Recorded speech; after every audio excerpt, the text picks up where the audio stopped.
ready for one last ride? Guardians of the Galaxy Volume 3 was supposed to be an early entry in the Marvel Cinematic Universe's Phase 4, and now it's finally coming to theaters. If you're here because you want to know what's happened so far, who's returning, and who will survive this gargantuan space opera, you've come to the right place. Here's everything you need to know before you go. Let's first get you caught up on what's happened so far.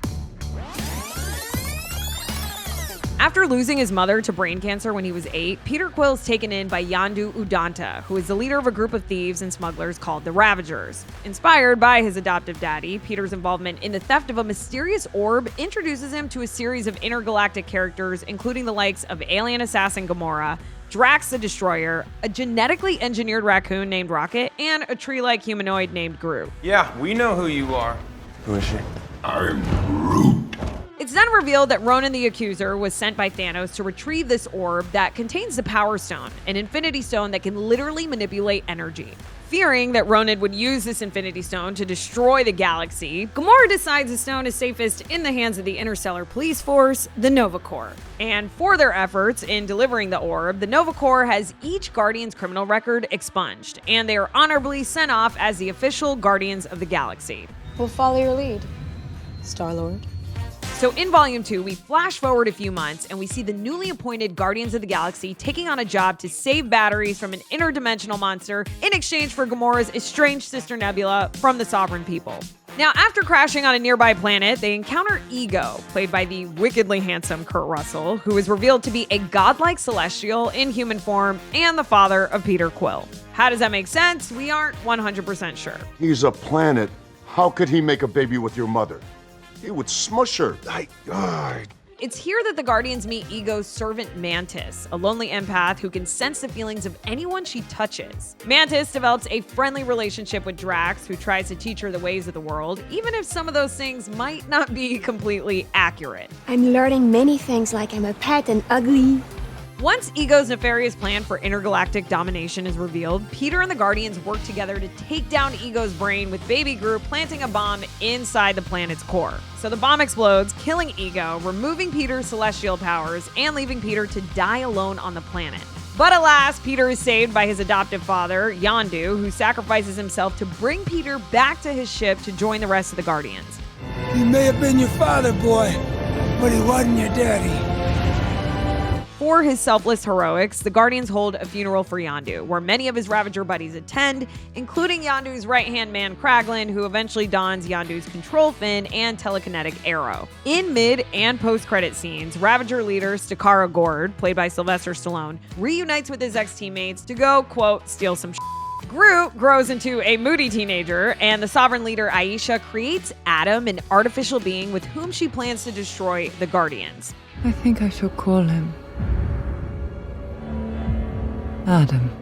Let's take a second now to address Gamora's history in the MCU. In Avengers Infinity War, Gamora is sacrificed by her adoptive father Thanos in order to obtain the Soul Stone to help complete his Infinity Gauntlet. Gamora is brought back to life, in a way, in Avengers Endgame when Thanos time travels to 2014, bringing Gamora to the current timeline through the quantum realm. Gamora eventually joins the current day Avengers and Guardians of the Galaxy, though without the events of Volume 1 and 2 ever taking place, which of course is going to lead to some fun times in the upcoming Volume 3 with Peter trying to rekindle his romance with her. Whoever it was that you were in love with, it sounds more like her. Her? That's ridiculous. Do not bring me into this.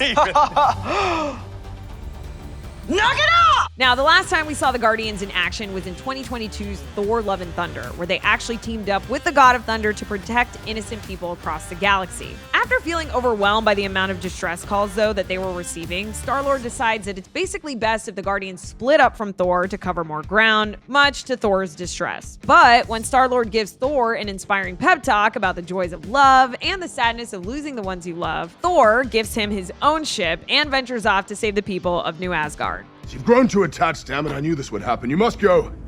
I'll find Sif.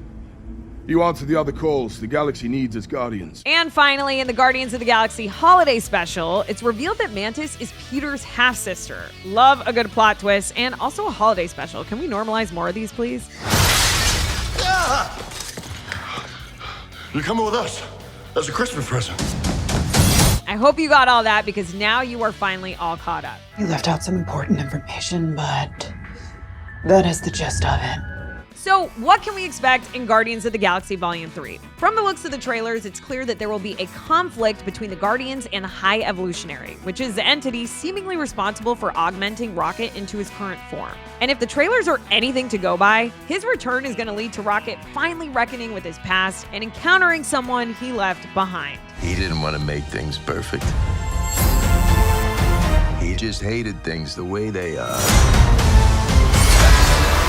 Meanwhile, remember Aisha, who created Adam? So the egg featured in one of Volume 2's post-credit scenes will actually hatch in Volume 3, producing Adam Warlock, a character who nearly debuted in both Volume 2 and Infinity War. Warlock will be played by Will Poulter, and he may be on a simple revenge mission on behalf of the Sovereign people Peter and his gang screwed over at the beginning of Volume 2. You know, they told me you people were conceited douchebags, but that isn't true at all.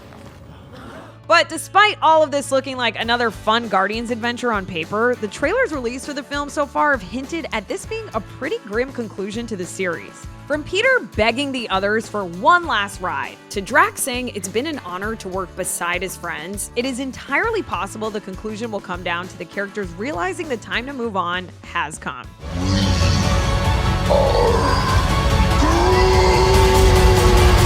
So, who can we expect to see in Volume 3? The returning cast includes Chris Pratt, Zoe Saldana, Dave Bautista, and Bradley Cooper, along with Vin Diesel as the voices of Rocket and Groot, respectively, and Karen Gillan returning as Nebula. Volume 2's Mantis, played by Pom Klementieff, and Elizabeth Debicki's Sovereign People leader, Aisha, return as well. Finally, last but not least, Sean Gunn is back as Kraglin, now wearing Yondu's techno mohawk and appearing more comfortable with his dead boss's Yaka arrow than he did in the end credits of Volume 2.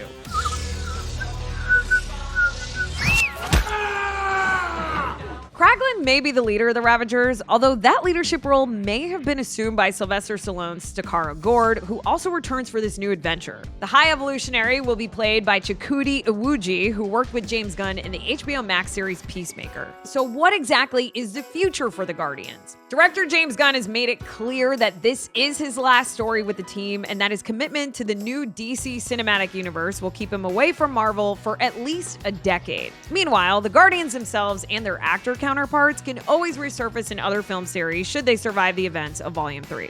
So now you know, and now you can go see Guardians of the Galaxy Volume 3 in theaters on May 5th. Let's give the galaxy something to remember us by. And after you've seen Guardians of the Galaxy Volume 3, be sure to head to RottenTomatoes.com to rate and review the film.